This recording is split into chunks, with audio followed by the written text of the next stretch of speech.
Hello. Thank you, Luis. And first of all, I'm extremely grateful to be here in the beautiful city of Tartu. You need the right people, not the best people. That's what we're going to talk about. But first, I would like to take you back to 300 years before Christ, and that is when the Stoics used to live. We learned a lot from the Stoics, and one of the concepts that is really interesting is the concept of a dichotomy of control, which means, if I have to summarize it, as you should only focus on the things that you can control and ignore the rest. And you here as a founder, there are a lot of things that you cannot control, like if a war breaks out, if the market will crash, if your co-founder decides to quit. However, you can dictate what type of company you want to be, what is the culture that you want to see, and what are the behaviors and beliefs that you want to see among your team. My name is Jaïr. I'm a startup culture evangelist, and I had the opportunity to train over 1,000 startups on laying their cultural foundation. And one of the questions that I get asked a lot during the training is, how do I really bring my startup culture alive? And I would like to say that the lowest hanging fruit here is by starting to hire based on your culture. So hiring based on your cultural values. And that's what we're going to talk about today. How can we make our culture our competitive advantage by hiring not the best people, but the right people? So before we start with that, I would like to focus a bit on the difference between startup culture and corporate culture. It might be that you think, I can just copy what I learned in business school about corporate culture and copy this to startup culture, but that doesn't work. And why is that? Because the people here in the room, the founders, the operators that are working for a startup, you're challenging the status quo. You do something that has not been done before. You do something new. And if you work for a corporate, like myself currently, you're just trying to consolidate the business and trying to make sure that the business still exists in 100 years from now. This means that there's also different characteristics for working for a startup, and that is, first of all, the level of responsibility is way higher. You need to do way more things with a less amount of people. For example, today you might be the head of marketing, tomorrow the head of finance, and in 2 days the head of sales. So there's a lot of flexibility demanded for working in the startup culture. Also, the pace of change is higher because you might not even got to the market yet, and you have a lot of competitors that are fighting for the market as well. So the pace of change is higher in a startup. Next to that, what I see as a really, really good aspect of working for a startup is that there's an intensified sense of purpose. Since you're challenging the status quo, you do something that has not been done before, you do something new, it really feels that you're changing the world with your team, so you feel that you're more connected with your team. And I'm not saying, what I'm trying to say here actually is that not everybody can work for a startup, not everybody can work for a corporate. So when you start building out your team, keep that in the back of your mind. Not everybody is startup material. Okay, let's move over then to how do we make sure that if we have to change so fast, if we have to deal with so much uncertainty, how do we make sure that we can still feel connected to each other, make the right decisions in our startup, and make sure that we get a shared understanding of the world? The answer to this is by becoming a core value-driven startup. And core values are not things that dinosaur companies just have somewhere on their wall that is looked at once. No, they're really the ingrained principles that guide your day-to-day decisions and make sure that the whole team can make decisions that are aligned with each other. They know what to do because these core values are really being lived inside your company. So what does it mean if you really become a core value-driven startup? What are the results? First of all, you will be able to attract, become a magnet for the right people to your company, people that have similar values than you, that believe in your mission, and you will also be able to protect you from the wrong people entering your company. And then, if you manage to do so, you might be able to create this little guy, which is what I call the invisible manager. And the invisible manager means that there is no manager, because we know what to do, we know what the core values are. It means that we have decision-making capabilities in our company, so we don't have to ask every time what should we do. The invisible manager is actually your core values, so it will result in more speed, making sure that you get to the market quicker, and this is what we, at the end, want to achieve, having that invisible manager, which are your core values that are being lived by your whole team. Before we go into how do we get there, a little bit more theory on the core value-driven startup. So in my opinion, what I've seen working with a lot of startups is that hiring for cultural fit is more important than hiring for technical fit. And the simple reason is that technical skills you can learn over time, and also even quite quickly sometimes. However, you cannot change somebody's values easily. That's really hard. So imagine that shit hits the fan, that you're going to go through a rough patch, and that will definitely happen. When you're going to have a startup or in your startup journey, things will get rough. If you have people in your team that have different values than you, they will start making decisions based on their values, and not, if they're not aligned with your values, you will have problems. And that's what I'm trying to say here. Make sure that you really focus on that cultural fit. Technical fit you definitely need to check for as well, but cultural fit is more important because cultural values is really hard to learn. So what would happen if you start hiring the wrong people? So maybe the best, but not the right people. First of all, it costs about 30K for a bad hire to hire this person, onboard, offboard this person. Talk about 30K. And it will also result in a lot of time that you could have spent on making your product better. So what we want to avoid is spending that time and money on hiring the wrong people. And maybe the most important thing is it has a negative impact on your culture. People will start thinking, hey, if you hire this person that is not a cultural fit, then maybe the culture is not so important and our values are not so important that I thought that they would be. Let me give you an example. You found the best possible salesperson in the world. He or she is closing deals really quickly, and this main core value of this person is autonomy, which can be a great core value, of course.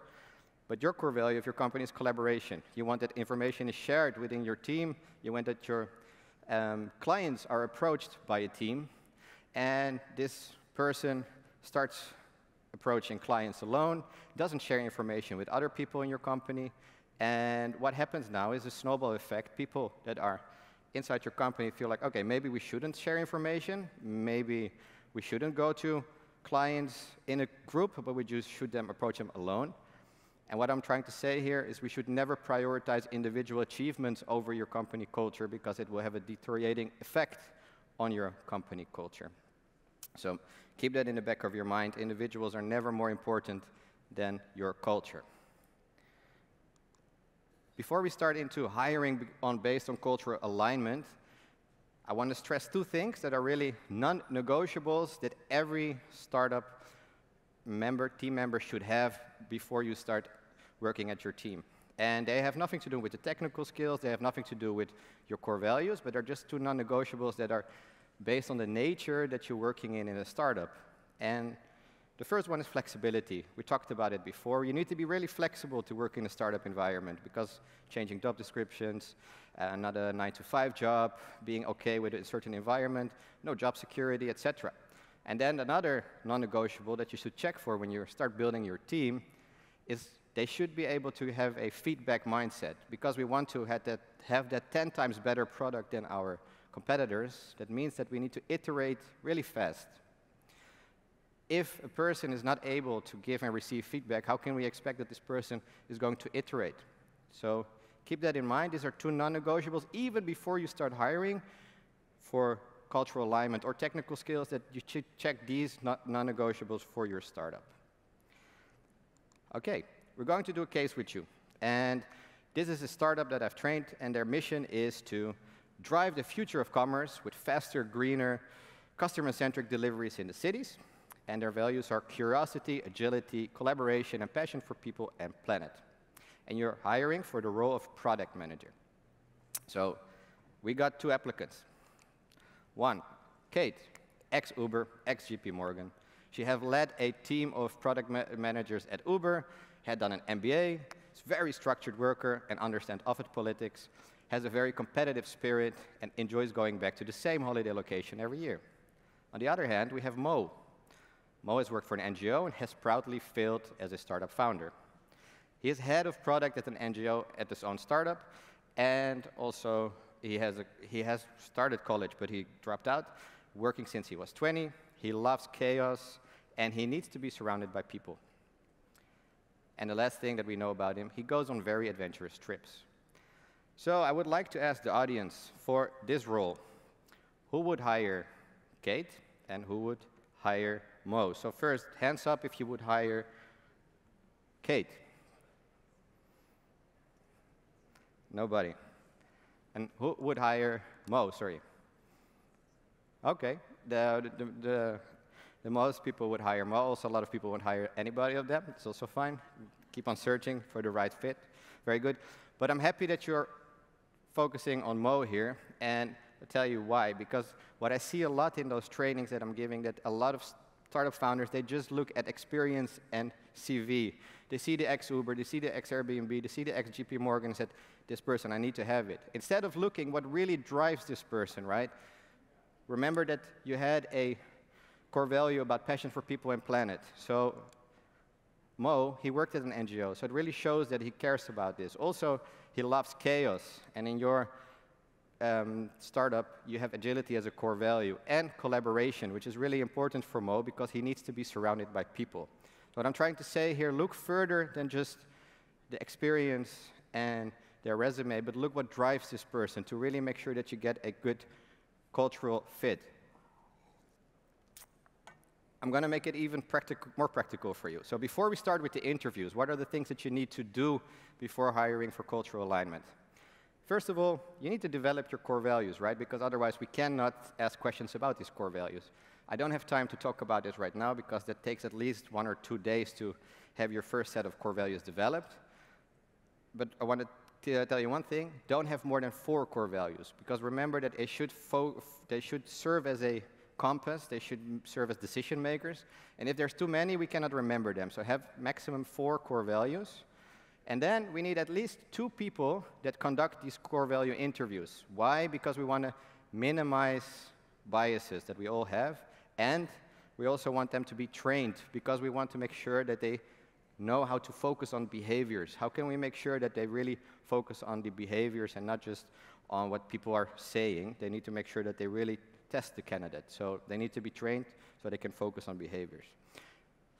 Okay, these are some example questions of startups' values that I see a lot, and give you a little bit of an inspiration on how you could ask questions during your interview process for core values. So one of the core values I see a lot at startups is entrepreneurial. We are entrepreneurial, we need entrepreneurs, etc. So 2 questions that you could ask here. What is a dream you have right now? And what are you going to do to get there? And what you will ask in this question actually is how is this person able to dream big? Is this person really able to dream big? And how is this person maneuvering around obstacles?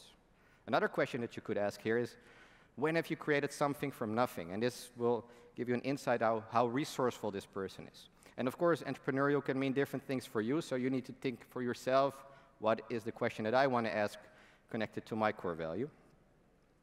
Another value that I see a lot at startups is always learning, or something like growth. And I would love to show you 2 questions as well that you could ask here. One is, could you tell me about a time you sought out a mentor or an expert, and what did you learn? And what would this show is that, is this person really owning his or her learning? Is this person taking responsibility to grow? And maybe also even shows if this person feels okay with mentoring somebody else. And then the second question that you could ask, what I like a lot, this question, is what is something you want to know but you do not know yet? And this shows how curious this person is. So pay good attention here. These are not technical questions. They are really about core values. And I'd love to challenge you to also think of your core values and the questions that you could ask here. Moving further, before we go to the takeaways, there are a couple of red flags that we need to consider when we are hiring for cultural alignment. The first one, there's no evidence, meaning that people are just floating around buzzwords trying to impress you, but there's no real behaviors. The second one is they have a really fixed opinion on a certain value, and they don't really give you room to explain a value in a different way. Remember that your culture is a shared reality, and everybody has a different interpretation of values, so they need to be open to understanding other opinions about certain values. And then the last one, most straightforward, arrogance. They don't care about your core values. They don't care about core values in general. They marginalize it. That is a big red flag. Moving further to the practical takeaways, I have 5 for you. First one, remember, culture is one of the few things that you can control as a founder. And hiring for core value alignment is the low-hanging fruit here to make your culture a competitive advantage.